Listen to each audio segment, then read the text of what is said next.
Natyrshmëria e njeriut kërkon burimin e saj.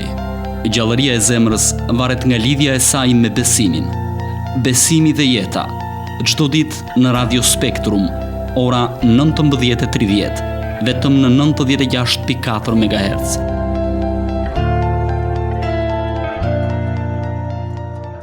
Përshëndetje të dashur dëgjues të Radio Spektrum, ja ku takuam sërish në emisionin Besimi dhe Jeta. Sot do të flasim për krenarinë e njerëzimit, profetin Muhammed. Ju prezantoj me të ftuarin tim të radhës. Ai është Lauren Luli, përgjegjësi i rinis në komunitetin musliman. Përshëndetje zoti Luli dhe mirë se erdhët. Përshëndetje, faleminderit. Ç'është profecia? Cili është roli i profetëve?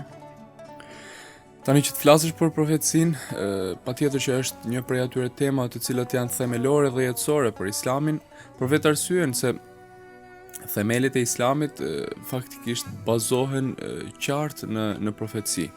Profecia kryesisht, nëse do ta përmbledhim me disa fjalë, është institucioni i cili bën lidhje midis shpalljes hyjnore, pra midis Allahu xhaleshanhu dhe njerëzve, pra të gjithë njerëzimit që ndodhen në tokë. Profecia është ajo e cila e merr shpalljen hyjnore, i merr fjalët e Allahu xhaleshanuhu, i merr këshillat, urdhrat dhe ndalesat e Allahut që dëshiron që t'u shpije dhe t'u dërgojë njerëzve, i merr ato në një farë mënyre i transformon, nëse do t'i quanim, në atë mënyrë që njerëzit t'i marrin, t'i kuptojnë, t'i qartësojnë dhe t'i mëvetsojnë ato në mënyrën më të qetë dhe në mënyrën më të kollajt. Profeti alayhis salatu wassalam, nëse do të marrim vetëm një shembull, i ka marrë dhe i kanë transformuar këto shpallje hyjnore. Kur themi i transformoj, jo se do të ndryshoj. Ato janë shpallje të cilat vijnë tek njerëzit dhe dërgohen tek ata në mënyrën më të pastër dhe më të çiltër. Por profeti alayhis salatu wassalam, kur themi i them që profeti alayhis salatu wassalam i merr ato dhe i bazon dhe i praktikon në jetën e tij. Pra, nga një fjalë e dërguar nga Allahu xhaleshanuhu, menjëherë transformohet në praktik.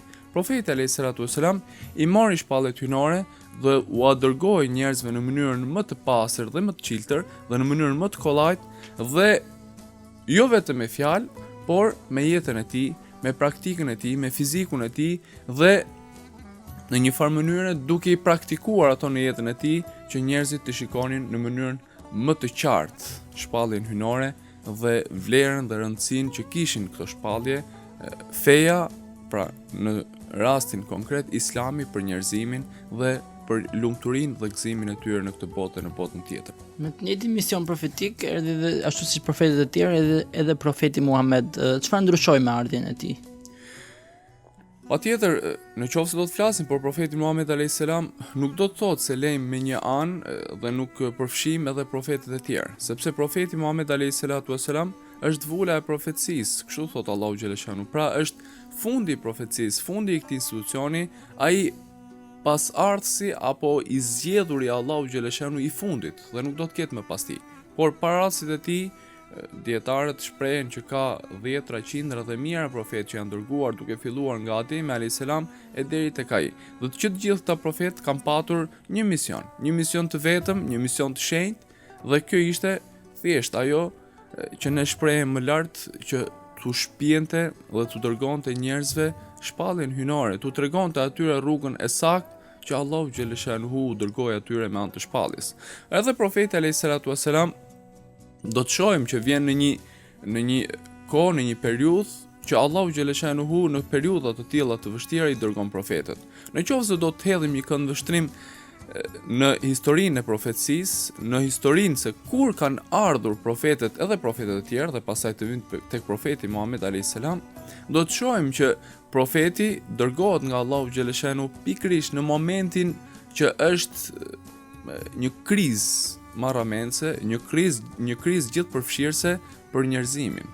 Do të shohim që Musa alayhis salam do të vijë në një moment që me të vërtet njerëzimi kishte hyrë në atë robërinë më të madhe tek ajo historia e faraonit që quhet, apo Isa alayhis salam kishte ardhur për të shuajtur atë krizën marramense që kishte në ajo periudhë në të cilën u dërgua. Dhe profeti alayhis salatu wassalam do të shohim që vjen pikërisht në periudhën ku quhej periudha e ignorancës, ku shoqëria ishte në krizën e moralit, edukatës, apo të rënuarit të gjitha atyre të drejtave të njeriut, respektit ndaj familjes, shoqërisë, njeriut, qoftë jo femra apo mashkulli, i pasuri apo i dopti, dhe profeti alayhis salatu wassalam vjen pikërisht në këtë periudhë për të rregulluar që të gjitha këto dhe për të vendosur atë rregullin, për të vendosur edukatën, moralin në një shoqëri që do ta dërgonte atë drejt gëzimit të lumturisë. Edhe pse u fye, u përndoj që profeti Muhammed nuk e braktisi kur misionin e tij. Ai ishte një njerëz si të tjerët, ai edhe mund ta hakmerrte, fuqinë e kishte, por nuk reagonte. Cila është urtësia e këtij qëndrimi?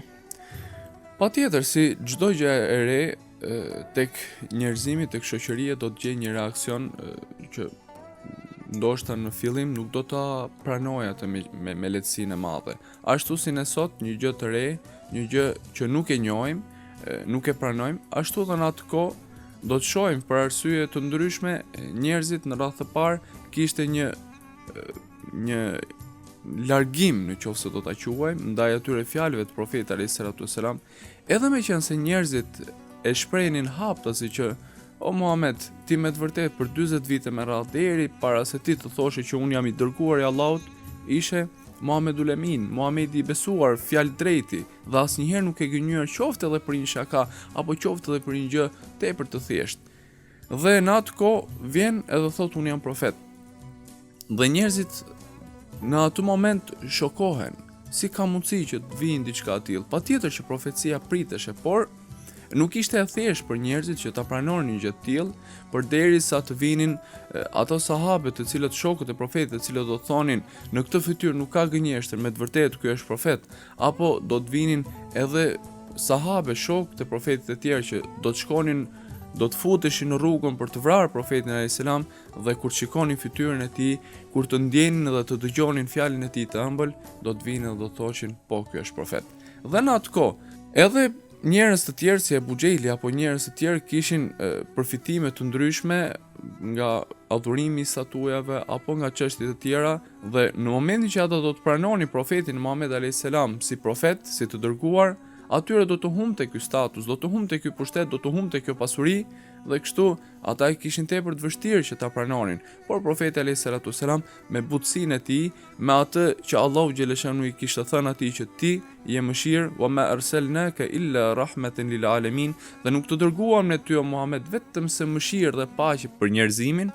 Dhe kështu profeti alayhis salatu wassalam, edhe meqense u përballë, dinte shumë mirë që do të përballej me gjëra të tilla, sepse edhe profetët më përparshëm ishin përballur me një gjë të tillë, do të shohim. Patjetër, do të shohim më vonë që profeti alayhis salatu wassalam, kur do të kishte një përballje të tillë, kur do të kishte një fyerje, një sharje, një ofendim të tillë, një mospranim të tillë, do të thoshte sahabëve se edhe ky profet u vra në këtë mënyrë, edhe ky profet u përball me këtë gjë, edhe ky profet u përball me këtë gjë, dhe kjo e bën atë që të ndjejë pak më i sigurt apo të ndjejë pak i ngushëlluar nga të gjitha këto probleme që kishte, dhe kështu mëshira e tij vazhdimisht ishte ajo që mbizotronte mbi të gjitha, edhe mbi ndëshkimin, edhe mbi të gjitha ato gjërat e tjera.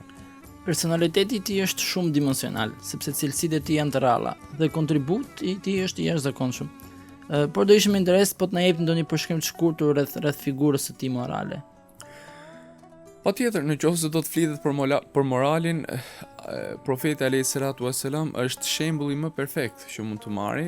Nëse sot bëhet fjalë se kemi probleme për moralin, do të ishte tepër e thjeshtë zgjedhja e kësaj, të merrnim atë shembullin më perfekt që është profeti alayhis salatu wassalam në të gjitha dimensionet e jetës së tij, në çdo çështje, në çdo aspekt, të merrej shembulli i jetës së tij, të vendosin në shoqërinë e sotme, të implikohen në shoqërinë e sotme, dhe do të shikonim që të gjitha problemet do të zgjidheshin një nga një, si ai lëmshi i asaj fije që është mbledhur, dhe do të shkojë njëra pas tjetrës në mënyrë më perfekte.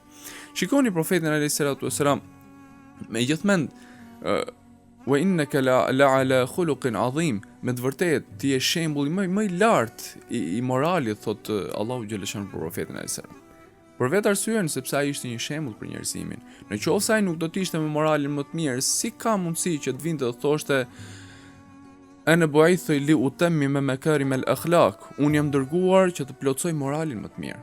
Një person që nuk ka në dorë diçka nuk ka se çfarë jep. Një person që nuk ka një mall për ta shitur nuk ka se çfarë shet.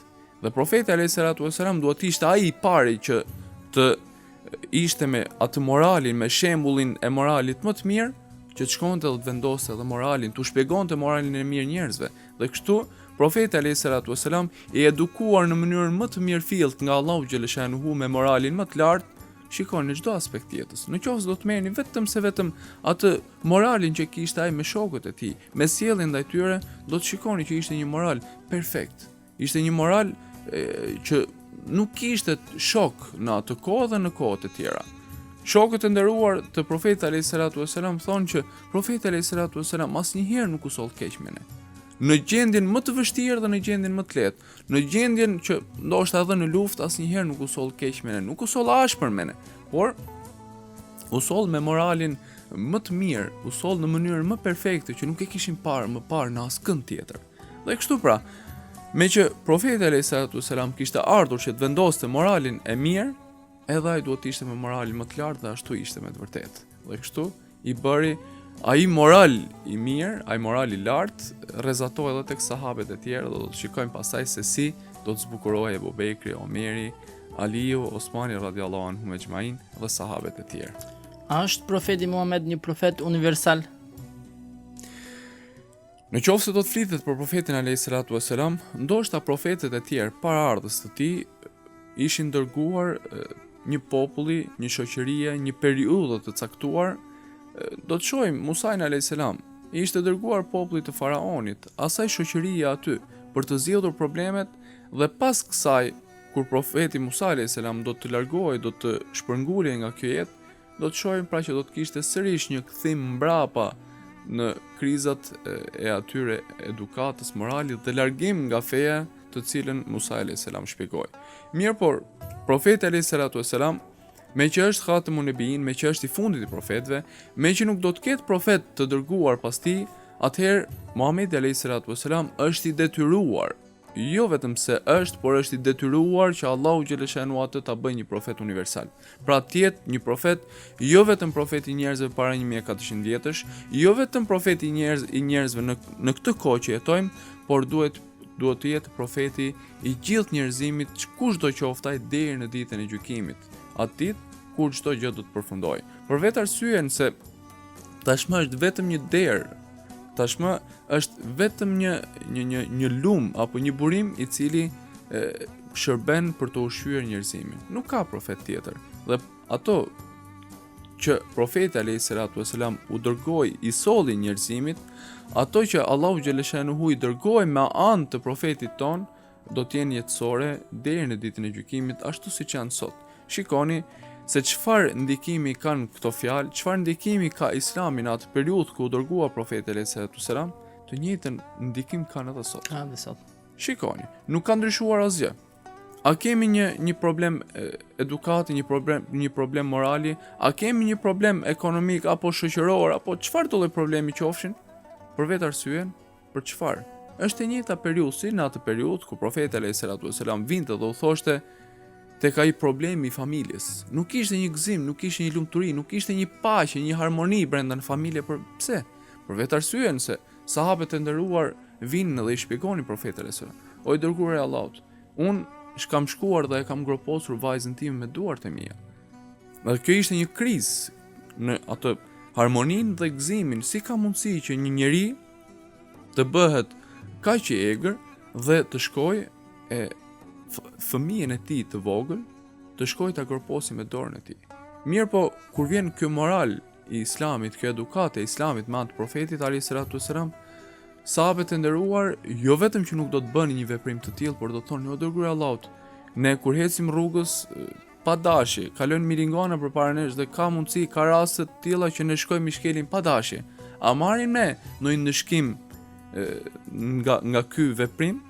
Pra shikoni se çfarë ndryshimi brenda një rrethi kohor 23 vjeçar, shive se çfarë ndryshimi. Si ndryshuan njerëzit me atë profetin. Dhe unë do ta them me atë sigurinë më të madhe, do të them, në qoftë se do të implikoheshin kjo edukat sot në shoqëri që dal nga dal, edhe rinia sotme ka një përqafim të madh kryesisht në qoftë se do të shihet ajo baza kryesore e islamit që janë xhamit. Në momentin që do të hyni në xhami nuk do të shihni më fytyra 50, 60, 70 vjeçare, por do të shikoni edhe fytyra të reja, fytyra 15, 20, 25 vjeçare, intelektual, njerëz të shkolluar më së miri, por që kanë ardhur kanë përqafuar Islami, këtë edukat universale që profeti alayhis salatu vesselam ka dërguar, për vetë arsyen se sot shihet që asnjë lloj metodike, asnjë lloj forme nuk i ka mbyllur ato plagët e shoqërisë së sotme, qofshin këto ekonomike, edukore, morale, vetëm është Islami që i mbylli në mënyrë më perfekte, dhe sot shpresoj se njerëzit do ta kuptojnë dal nga dal që ky është ilaçi i duhur që vetëm i shëron plagët tona në një rreth kohor akoma më të shkurtër se çdo gjë tjetër. Si njeri, profeti kishte një familje, ishte pjesëtar i një familje, ishte qytetar, pra kishte shumë detyra të zakonshme si çdo njeri tjetër. Si ishte ai në marrëdhëniet me fëmijët, bashkëshortet, shokët apo pjesëtar të tjerë të shoqërisë së asaj kohe? Shumica e studiuesve kur studiojnë jetën e profetit alayhis salatu vesselam çuditën, thonë si ka mundësi që një njeri që ka një barr të tillë, siç është profecia, nuk është një barr ai të jemi drejtor diku apo të jemi një person që drejton një institucion të vogël apo të madh, çfarë do lloj qoftë ai, por një person i cili ka në kurriz një mision, i cili jo vetëm është i rëndësishëm për gjithë njerëzimin, por është i rëndësishëm për gjithë deri në ditën e gjykimit. Edhe si ka mundësi që ky person të ndajë kohën perfekte, kohën e dur, edhe për fëmijët e tij, edhe për gratë e tij, edhe për nënën e tij, sepse e dim që profeti alayhis salatu vesselam deri në moshën 6 vjeçare ka qëndruar, pra e ka patur nënën dhe në moshën 6 vjeçare ai mbetet jetim edhe nga ana e nënës, sepse papai atij do t'i vdiste para se profeti alayhis salatu vesselam të lindte.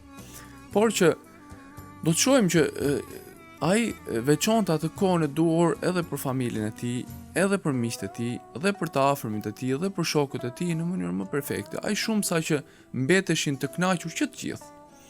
Në qoftë se do të marrim vetëm një shembull se si ai silleshte me bashkëshorten e tij, do të shohim që bashkëshortja e tij gjithmonë do të thoshte një gjë: si ka mundësi që ky njeri vazhdimisht sillet me mua në mënyrën e duhur, sillet me mua në kohën e duhur, më gjendet pranë gjithmonë në kohën që unë kam nevojë, jo vetëm kaq, por profeti alayhis salatu vesselam i çon dimensionet e marrëdhënieve bashkëshortore në një dimension akoma më të lartë, saqë ai shkonte dhe konsultohej me gruan e tij në çështjet më parsorë dhe që kishin të bënin me shoqërinë, me vendime të ndryshme tepër të rëndësishme, do të shkoni dhe do të konsultohej drejt për së drejti me gruan dhe bashkëshorten e tij. Do të shikojmë që profeti alayhis salatu vesselam është me të vërtetë një çështje kur kemi shkuar në atë xhaminë e Kubas, një ndër xhamitë që profeti alayhis salatu vesselam ka ndërtuar në momentin që do të emigronte nga Mekë në Medinë. Kuba është një vend i rëndësishëm për profetin alayhis salatu vesselam. Jo vetëm që ai kur do të emigronte nga Mekë në Medinë do të qëndronte rreth 15 ditë në Kuba para se të shkonte në Medinë, jo vetëm që do të ndërtonte xhaminë aty, xhamia e Kubas që quhet edhe sot, ku profeti alayhis salatu vesselam thotë kush merr abdest, del nga shtëpia e tij vetëm për të shkuar për të falur një namaz nafile, një namaz jo të detyrueshëm në këtë xhami është sikur ka bërë një umre, pra me një vlerë të tillë. Profeti alayhis salatu vesselam transmetohet që çdo të shtunë nganjëherë edhe çdo të hënë shkonte jo vetëm që falte namazin në këtë xhami, por në Kuba ishin dajallarët e profetit alayhis salatu vesselam, të afërmit e tij, dhe shkonte i vizitonte. Pra nuk linte pas dore as edhe të afërmit. Pra shikoje, një person me një detyrë të tillë, Ka është rëndësishme. Sot ne themi jo po kam këtë detyrë, kam atë detyrë, jo po nuk e morën në telefon familjen, maman, baban, jo po shokun e me radhë, dhe ja na shkalojmë disa gjëra, ndërsa profeti alayhis salatu vesselam, edhe meqense kishte një detyrë të tillë, prapë nuk i linte me një anë. Kjo ndoshta vlen edhe si një shembull i mirë për ne që të mos i lejmë pas dore familjen ton, shoqërinë ton, që sot me të vërtetë një jetë kaq dinamike na ka larguar pak, por që ja ku e kemi profetin alayhis salatu vesselam si shembullin më të mirë. Si shembull. U cek edhe pak më parë, por doja që të ndalshme edhe pak te kjo pikë. Kur kanë kaluar gati mbi 14 shekuj, a mund të pretendojmë se përcaktimet dhe porositë e profetit Muhammed japin të njëjtën shpresë për të shpëtuar apo të shëruar plagët që kanë kapluar shoqëritë e sotme moderne? Unë si që shpreja dhe pak më lartë, jam më se i sigurt se profeti a.s. ashtu si që shëroj, ashtu si që ai shkoj edhe mori parasysh zgjidhjen e problemeve më të mëdha të shoqërisë në të cilën ai u dërgua, që nëse do të bëjmë një përshkrim apo do të bëjmë një krahasim me shoqërinë e sotme, po thuaj ato problemet kryesore të cilat ndodheshin atë periudhë ndodhen edhe sot. Shikoni, sot respekti reciprok ndaj njëri tjetrit, apo një familje e shëndetshme që është qeliza më e vogël e shoqërisë, apo të respektuarit edhe të vobektit dhe të voglit dhe të madhit, apo të mos bërit në një të mos futurit në hak apo të mos bërit pa drejtësi njerëzve të tjerë, ishin çështjet problematike në atë kohë. Edhe sot, unë jam më se i sigurt se nëse do të implikohen të gjitha ato morale, edukata e Islamit dhe që profeti a.s. e praktikojnë atë kohë dhe që na tregojnë neve që nuk është e pamundur një gjë e tillë. Pra në mes të asaj fortune mund të ndizet një qeri dhe mund të qëndrojnë këmbë dhe mund të rrezatojnë nga të gjitha anët, ajo periudhë ishte ndër më të vështirat. Dhe në qoftë se u realizuan atë periudhë, në periudhën e sotme, kjo është akoma më e thjeshtë. Dhe çështja tjetër është se me të vërtetë shoqëria sotme ka nevojë më së tepërmi si ujë dhe si buka për edukatën dhe moralin e Islamit. Shikojni, fëmia i vogël nëse do të edukohet dhe do të jepet morali i Islamit, ai moral që tregon fëmijës që të jetë i respektueshëm ndaj nënës dhe babait. Jo që të mos e respektojë nënën, por ashtu siç vet Allahu xhaleshanu wala taqul lahum uffin.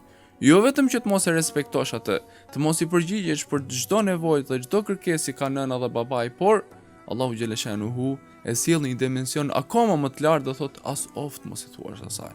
Kur të thot, të keqe nëna, bëje këtë punë, krye këtë detyrë, jo ti thosh, kush do ta bëjë gjë të tillë, por edhe këtë të mos ia thuash tot Allahu xhaleshanu.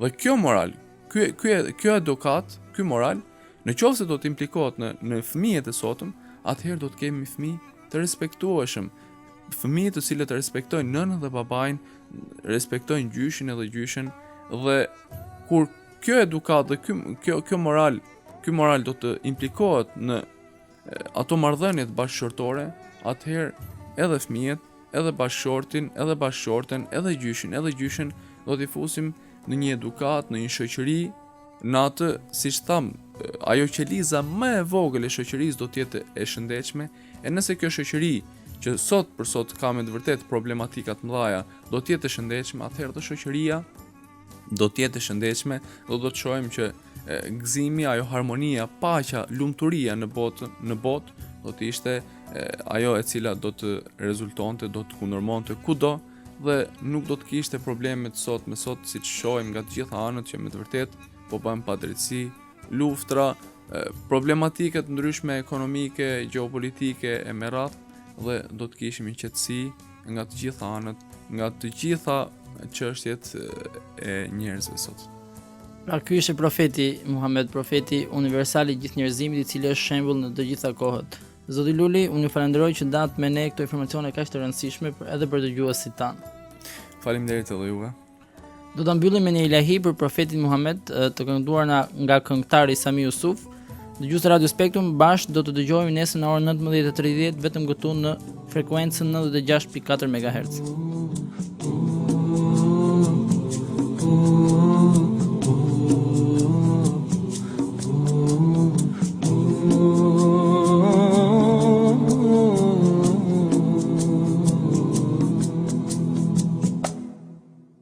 We once had a teacher, the teacher of teachers. He changed the world for the better and made us better creatures. Oh Allah, we've shamed ourselves, we've strayed from Al-Mu'allim. Surely we've wronged ourselves, what will we say in front of it? Mu'allim. He was Muhammad sallallahu alayhi wa sallam. Muhammad, mercy upon mankind, teacher of all mankind.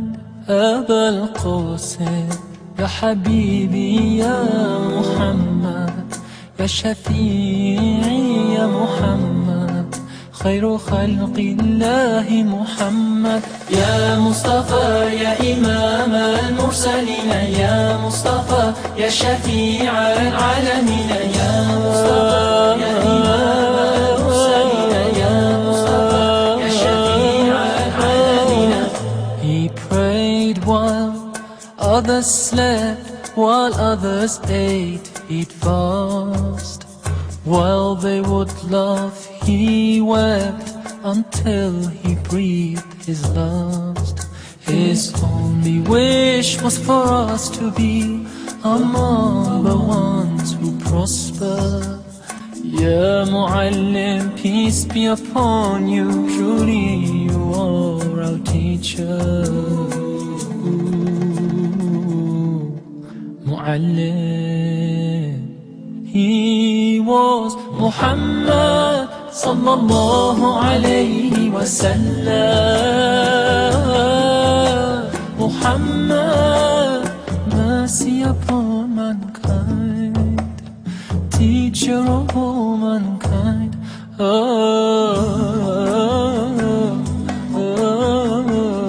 Ya Habibi, Ya Muhammad, Ya Shafi'i, Ya Muhammad, Ya Rasuli, Ya Muhammad, Ya Bashiri, Ya Muhammad, Ya Nabi, Ya Muhammad, عشق قلبي يا محمد، نور عيني يا محمد. He taught us to be just and kind, and to feed the poor and hungry, help the wafer and the orphan child, and to not be cruel and miserly. His speech was soft and gentle, like a mother stroking her child. His mercy and compassion were most radiant when he smiled. He was Muhammad sallallahu alayhi wa sallam. Muhammad, mercy upon mankind. He was Muhammad sallallahu alayhi wa sallam. Muhammad, mercy upon mankind, teacher of all mankind. أبا القاسم يا حبيبي يا محمد، يا شفيعي يا محمد، خير خلق الله محمد. يا مصطفى يا إمام